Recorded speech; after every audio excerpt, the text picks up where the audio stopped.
Here we go. Hello, middle schoolers. My name is Isaiah Glenn, and I help out leading the youth and family ministry. And here with me is... Hi, everyone. I'm Gracie Benavides. And, this week we are going to be talking about injustice.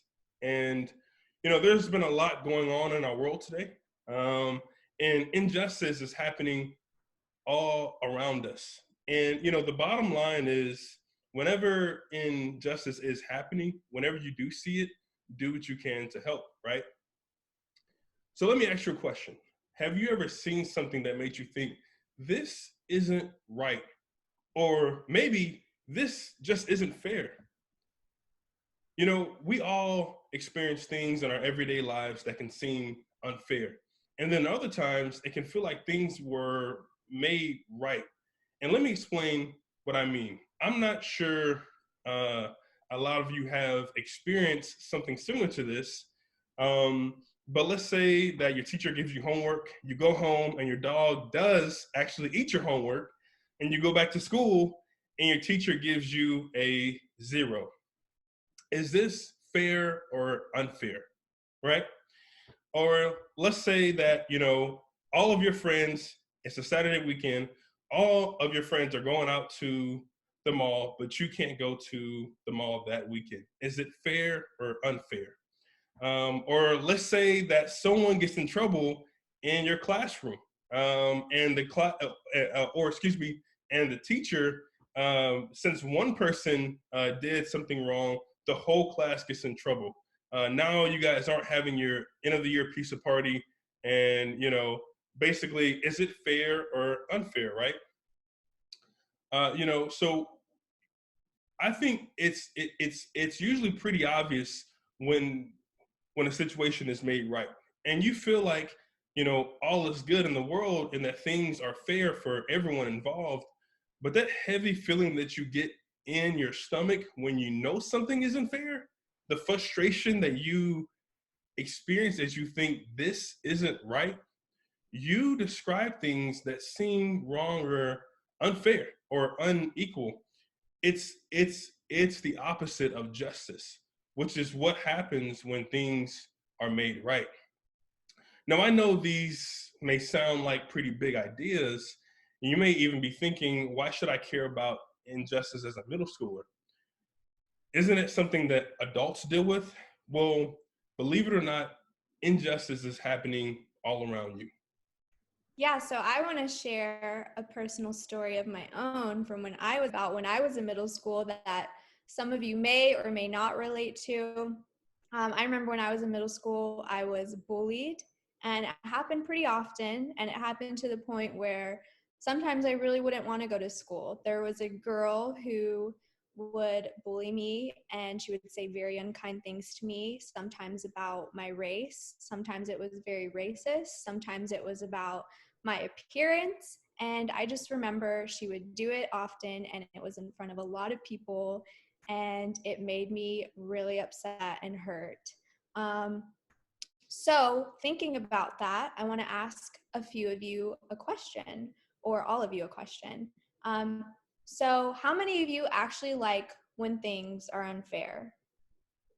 Probably nobody, right? So we all like justice because we want things to be fair for everyone, including ourselves.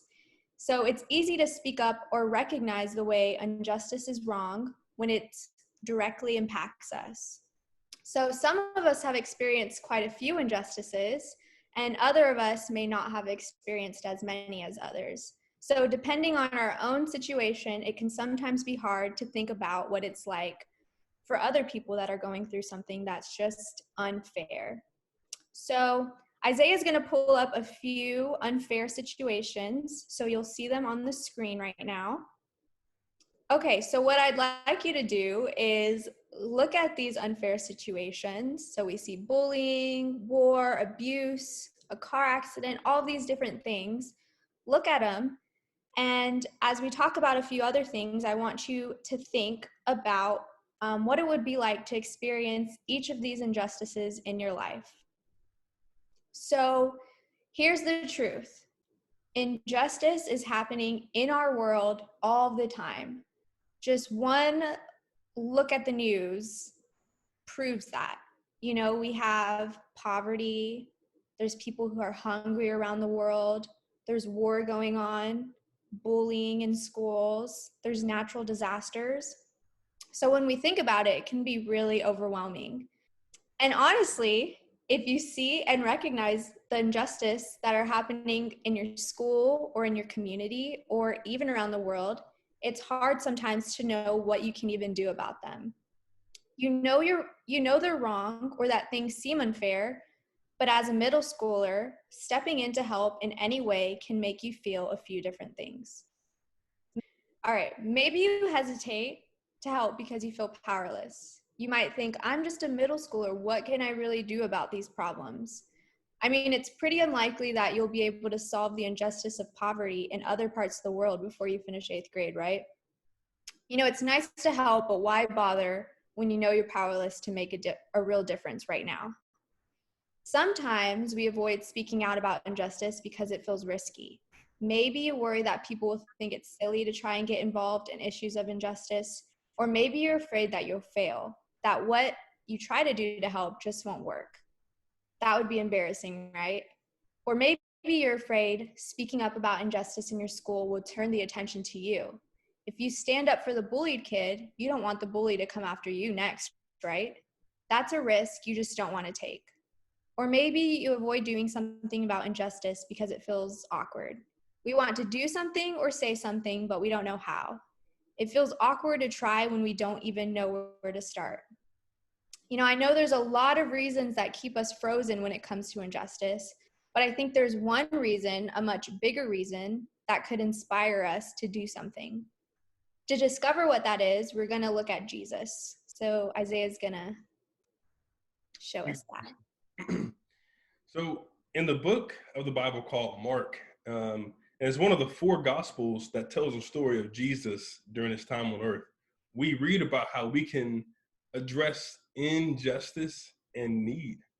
And as the story starts, you know, Jesus is walking down a road with a massive crowd of people swarming around him. And that happened to Jesus a lot. But just outside the crowd, sitting on the side of the road, was a man named Bartimaeus. Don't know if I said that right, but Bartimaeus, who was blind and begging for help. This guy had been sitting there for years begging for money because it was the only way he could survive. Because he was unable to see, he was unable to work. I think it's safe to say that his life was a little unfair, right? And when Bartimaeus heard Jesus walk by, Bartimaeus cried out to him. In a crowd so big, it would have been easy for anyone to miss just one of many voices calling out for help. But that's what makes what happened next so interesting. When Bartimaeus heard that it was Jesus of Nazareth, he began to shout, Jesus, son of David, have mercy on me. Many rebuked him and told him to be quiet, but he shouted all the more, Son of David, have mercy on me. Jesus stopped and said, call him. So they called to the blind man, cheer up, on your feet. He's calling you. Throwing his cloak aside, he jumped to his feet and came to Jesus. What do you want me to do for you? Jesus asked, Jesus asked him. The blind man said, Rabbi, I want to see. Go, said Jesus. Your faith has healed you. Immediately, he received his sight and followed Jesus along the road. Think about this for a second. This was Jesus surrounded by a massive crowd of people. And what did he do? By this account, he stopped and helped just one. You see, Jesus saw people's needs all the time, but he didn't just stop at seeing, Jesus acted. He did what he could to help. And on this day, Jesus saw one need that he knew he could meet right then and there. And so he did. So how does this apply to our lives and the injustices in our world today, right? Well, one of the most common reasons we don't help people is because we don't notice them or their needs. We can ignore injustice because it's not impacting us directly, or because we don't take the time to really notice it, or because we don't know what to do about it. Rather than look out and see it, we simply stop noticing. But that's not what Jesus modeled for us here. Jesus looked out and he saw, Jesus saw a need, like he saw injustice, and Jesus acted. He did what he did his best to help, and he started with just one person. And that's what he and that's what Jesus wants us to do. When we see injustice in our world, he wants us to do what we can to help. While God might not work through us to give sight to a blind man, though we can totally ask him. And really, how cool would that be, that you heal, Billy, who was sitting next to you, in your classroom, right? We can look at, or we can look out at the needs and injustices all around us, and we can choose to start with just one person, and it's what Jesus is calling us to do. So when you see injustice, do what you can to help.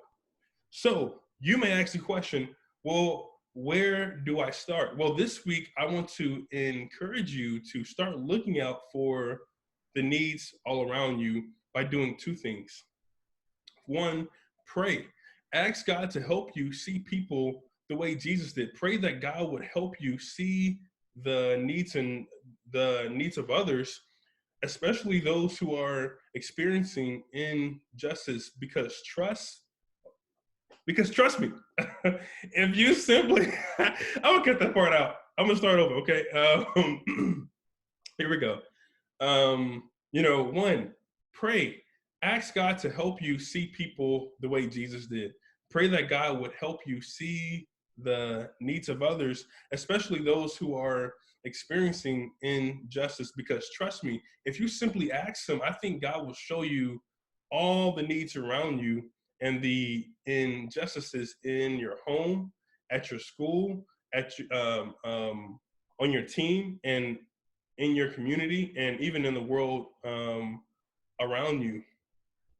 Two, pick one. Just start with one. Remember, when you see an injustice, do what you can to help. So start with just one thing you see that doesn't seem fair or right. Ask yourself, what can I do about this? Maybe you can find a way to help the kid at school who doesn't seem to have friends, or maybe you can offer, or maybe you can offer to help a family member because you've noticed that they do most of the work in your house, right?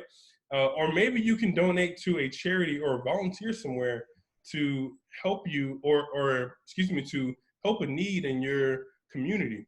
You might not be able to solve the problem, but you can do something.